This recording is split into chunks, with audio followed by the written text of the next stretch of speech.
Hi, it's Xavier, and welcome back to my bonsai retreat. And you know, some mornings I wake up and I just don't know where to look and what to start and what to do. I always think this time of the year it's when I can slow down, but there's no doubt the challenge of maintaining YouTube, keeping it interesting, and also keeping us for my trees is it's pretty demanding.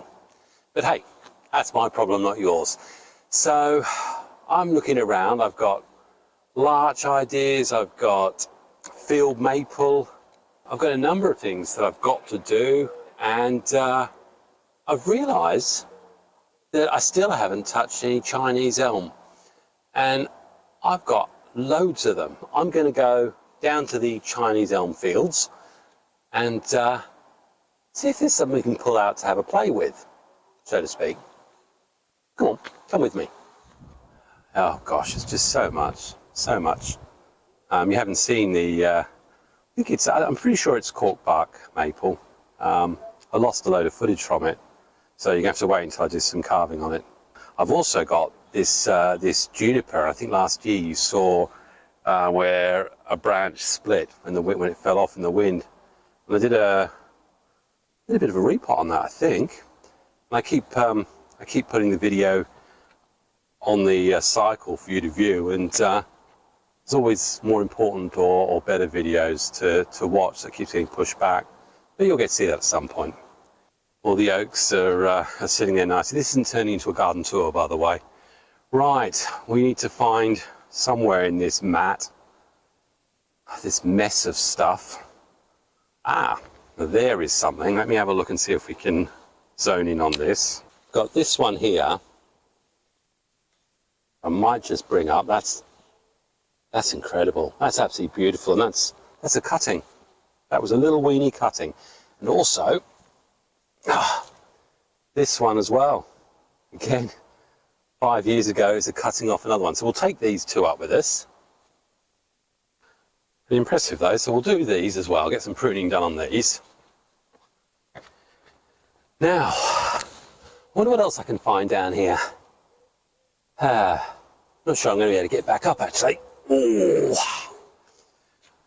Okay, into the wild. Oh, go on, let's have a peek at the maples actually. They do tend to get ignored. I don't do very much with them now. Looking nice. But yeah, it's the next time I'll really look at those properly will be in a good few months when all the leaves fall. Anyway, that's not getting into that pile there. There's got to be something decent in there. Mind you, we will be getting to the junipers soon. You know how much I love juniper.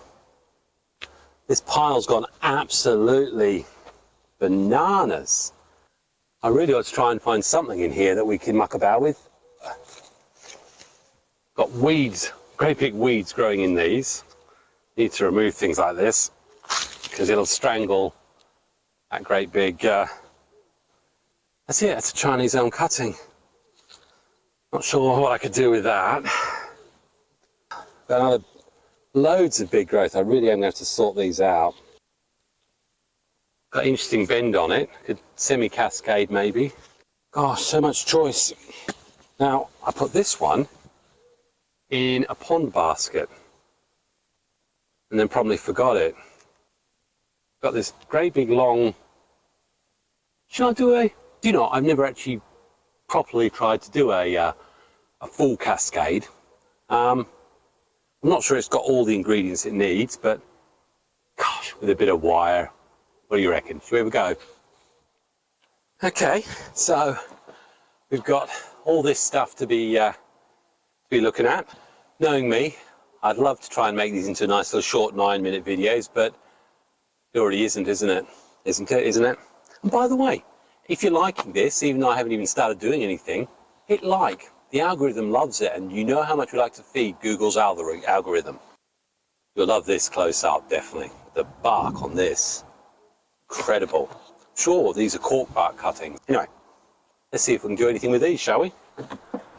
Okay, well I've nabbed me haul, and a pretty interesting selection, as you see. These are probably getting on for 5-year-old cuttings now. and they've been in a combination of just, I think I planted some out in beds, so one or two of these might both have actually gone into growing beds, and I pulled them up a couple of years ago, heavy root pruning. And this one, well, this one was just been grown and cutting in a pot. It's probably about 4 years old, but with this great big long expansive wibbly thing, I don't know, we can probably make something of that. But let's do the easy thing first. I'm going to do straightforward prune on Chinese elm. There's no set cycle particularly. You might prune hard at the beginning before the buds burst out.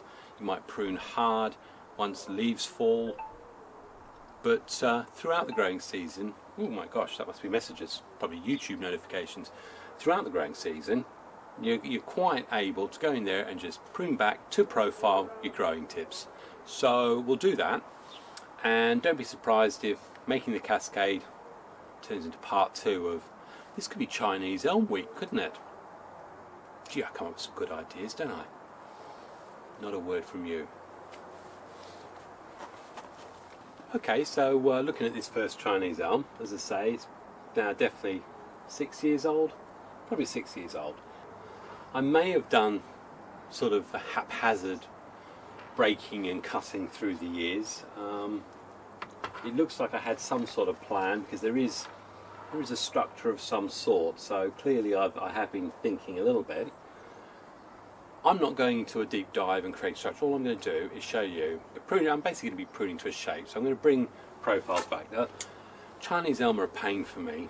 You really do need sharp shears. Sharp shears? Sharp shears. She sells sharp shears by the seashore. She says. Why am I doing shush? You don't need to. She sells seashells with a sharp shears. Say that 3 times and then try it again with a few beers. Anyway, we're doing bonsai today, aren't we? I'm sure we are. So I always find they're blood. So all I'm going to do is basically give it a haircut, bring it right back in. I think the structure's really obvious there. Where I've got obvious things I don't want, upward branches, I'll get rid of them. This is not going to be wired at all. Purely clip and grow. Thanks, Nigel. I bet you've got a big grin now. And I'm going to try and look at taper while I'm doing it, but I think it should be pretty explanatory. So if I rush through this too fast, just drop me some... the police after me again. They know what I'm like on Chinese elm, don't they? Terrible. I'll probably cut all this actually, because it's nearly. In fact, my chatter can be as boring as watching me do bonsai. Comment below. I'll start at the very beginning. If I'm assuming the front is here, got all this growth coming across, that will have to be resolved. This branch here is causing an issue. Probably, he says, saying I wasn't going to do any major cutting. If that's the back, that branch is okay. Could that be the front? Although I like the lower branch. That would make sense as a back as well. See, that's a good back branch low. What have I got low here? Nothing. So my first proper back branch would actually be up here, which... it's leaning towards me if that's the front. Does that work? Tell you what, I'm muttering away. What I'm going to do is I'm going to rotate the tree and we're going to play guess the front. There's nothing much to speak about in the roots, so it's what you see here. This is coming towards us slightly. We've got this great mass here. Got nice branches out on the side here. I like the way this moves, which means if this is the front, we'd be getting rid of that.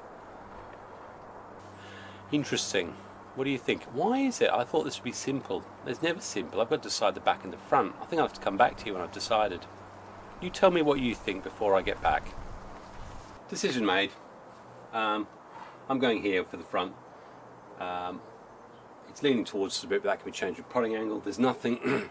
There's actually quite an ugly root at the back, and without being able to see anything further, I wouldn't want that pointing towards us as a root structure, so that helped me with the decision. And I like the idea of having this branch coming back, the height that it's at, and also this one here, I like where that is. So I looked at the makeup of these ones here. The only problem with this, well, mind you, it depends how I do the front, but that's going to be the front. So I'm going to shorten everything based on that, which means the first one is this branch here.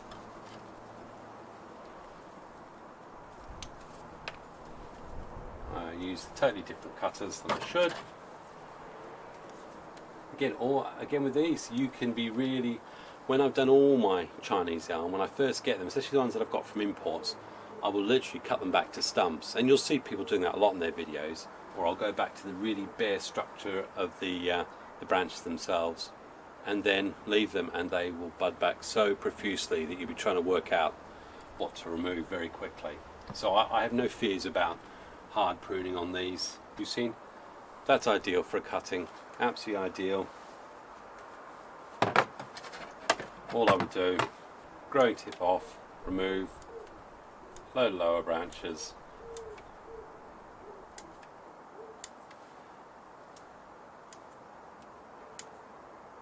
Something like that. And when I do pruning like this, I used to have a big planting tray, and I would just plant them straight in, wouldn't bother with rooting hormone or anything, and then they go down to the bottom of the garden. That's why I've got so many. Just redefining this a bit, and really I just want to go back to sort of 2 or 3 buds and crotch growth, stuff like that. Get rid of that and just clean it up. So that's what I've done on this one. And as you can see from that branch has just been taken down to a basic pad shape. And there's a good chance that I may actually take that even further back, because that's in fact I will do that. So I'm going to take it all the way back there where there's a first proper junction change. And you can see, if you're looking close, there's loads of little buds. So that's that front one dealt with. We've got this one coming through here from that branch, which probably won't want. There's a little one pointing that way. I'll keep that going for now. The other thing to do is just check over that. You can see here that lovely corking that's happening with this. So definitely cork bark, but just also make sure there's no bugs or scale insects. Just go around and rub as you go. Here, just cut back. One going up, one going up. And sometimes you think, oh, I've got this entire bare part, but often it'll grow back. So we've got two pad layers going on here, this one beneath it, and this big one here. And it may be that I decide at a later stage to remove the big branch here and continue to grow with that. But for now, I just want to keep a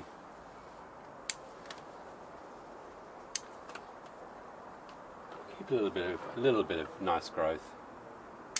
Want some pad definition. Looking on this tip, got the first two there, which we know often you don't get buds from. 1, 2. I could prune to there, and I'll go around with all of these and do just that. And as I say, you really need to make sure your shears are sharp. This going up, so I'm going to take it all the way back to, and you can see there's micro bud points there.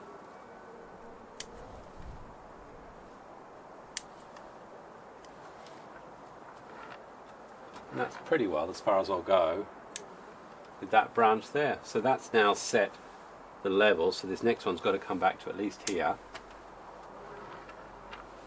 upwards. So we've sorted out that's probably too long, but we've got little buds there, so let's just see if we can get them to push out. And it's all about trying to keep scale and proportion right. So here we've got this great big long one. No way it'd be that, but we've got 2 little ones there. I could go all the way back to here, which is probably the sensible thing to do. Get rid of that top growth. One, there's a little bud there. Then we go quite a way here, and then they're horizontal out. So truthfully, I don't want to be there. This one is coming all the way out. Got upward growing there. And this is the way I'm doing it all the way around. I'm very, very confident that I will get a very strong response from it. So where were we on this? So we've done down here. So now what we need to do is have a look here. Here we've got this one coming all the way from the back. There's 1, 2, 3, 4 bud points there. But if this one here is the main branch, so we're talking this here is the main, then this one here has to come back all the way to there. So now if we look, we've got the line set there, and then we come up to the next one, it's come in a bit, and then as we go up we've got nothing much there at all, so this is going to have to come in, all that's going to have to come off there. So yeah, so, and I'll follow this one around on the back here, where you've got this leggy growth, where there's nothing that's happened here. Well, we all know that's because it's being blocked by everything up here, so I'll cut right back, and I want to encourage growth on it.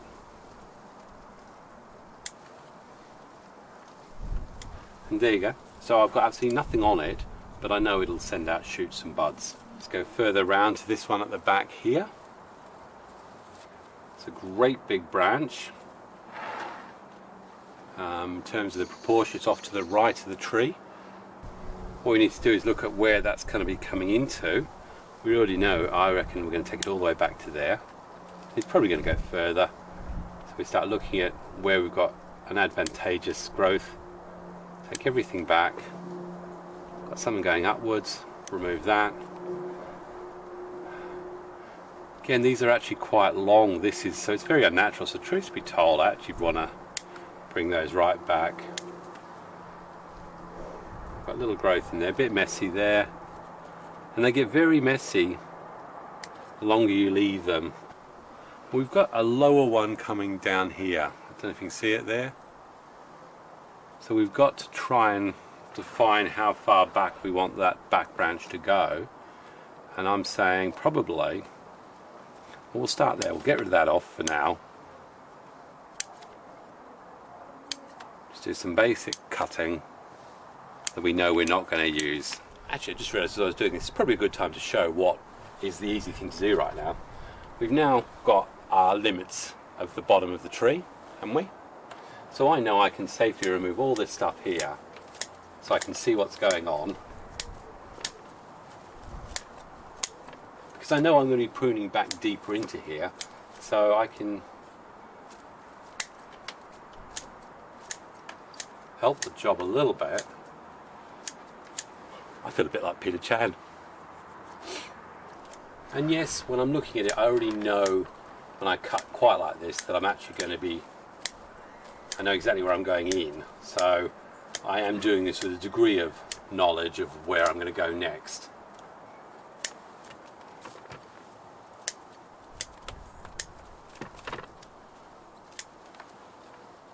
So even if I went no further, that's already looking like quite a nice little straightforward Chinese Elm Bonsai. That's what I love about them. It doesn't take loads of technical skills and thinking. You can actually cut to exactly what you like. Exactly the same as if you're tired of cutting your children's head. Down goes the bowl, round go the scissors. They complain a bit, not your problem. They're going to school, not you. So, I will now look at this, follow the same principles, exactly the same principles that I've used here. We'll come back and have a look and see what I get to, shall we? As you can see, I've done up to the basically the apical region, and the reason why I've stopped us there is one, just to show you just how much growth has been removed. Absolutely tons of it, and that's why in your early stages of bonsai you can get so many cuttings off one tree. I remember I started with just a few Chinese elm, and it was from the cuttings of those that these have come. So we've got a basic structure coming up to here. I've eliminated a lot of anything crossing, anything growing up, and I'm looking at basically growing a fresh secondary structure. So now, if you look at that, we can clearly see that we're going to have to come in quite hard on these, and it may well be that the top at the moment stays a little bit out of proportion with the bottom, because I need the bottom to grow out a bit. But what I was going to come in for is we need to make some decisions up here. Now bear in mind this is the front. The first issue is actually this branch here. it's crossing and it's creating this sort of parallel bit here. I don't like it, so I'm going to remove that all the way back to there. That's cleaned it out. Now if the decision was wrong and you think, oh, I don't like that after all, there's lots of little bud points here. It will send little shoots from here, so I can always get it back. We need to find a way to bring this back in. So first one is I want to reduce the height, so I've got this first junction coming off here, then I've got another one up here, and then it goes for another straight length with no taper. So let's remove there first.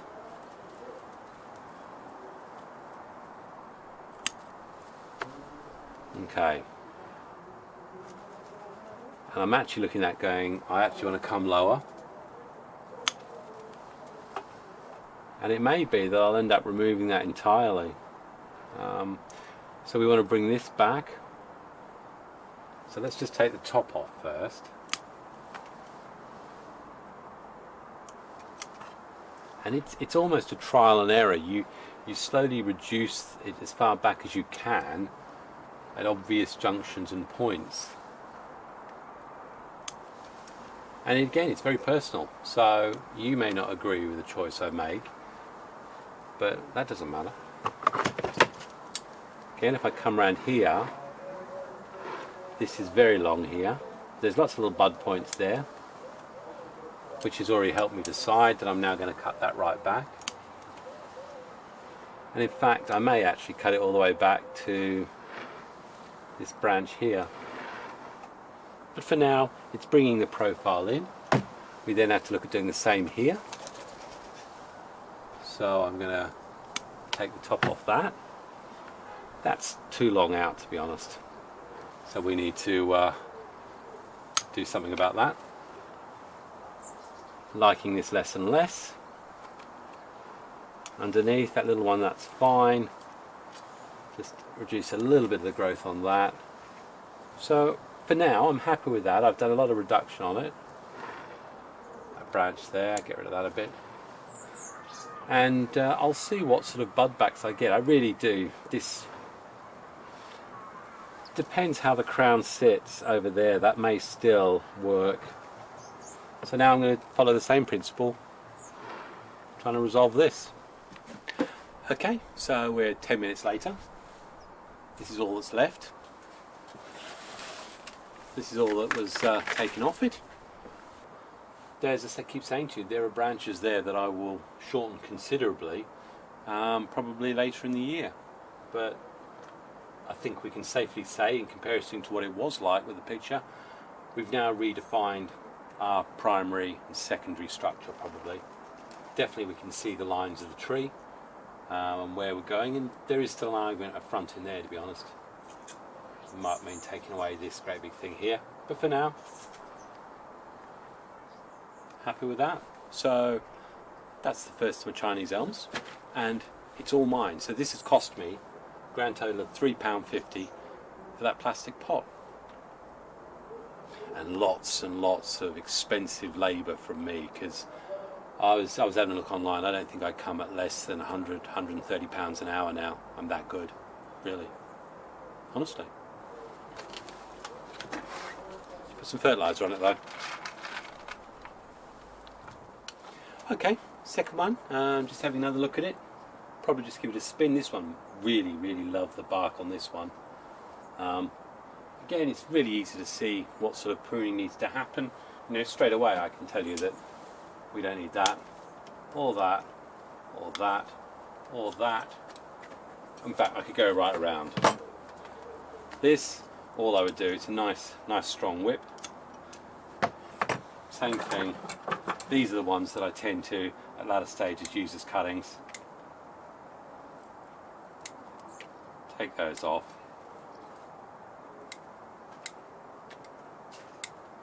And probably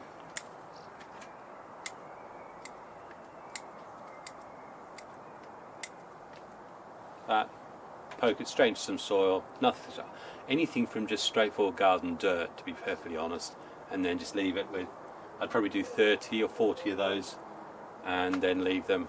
And of those, definitely, I mean, my strike rate's probably about 80%, 85%.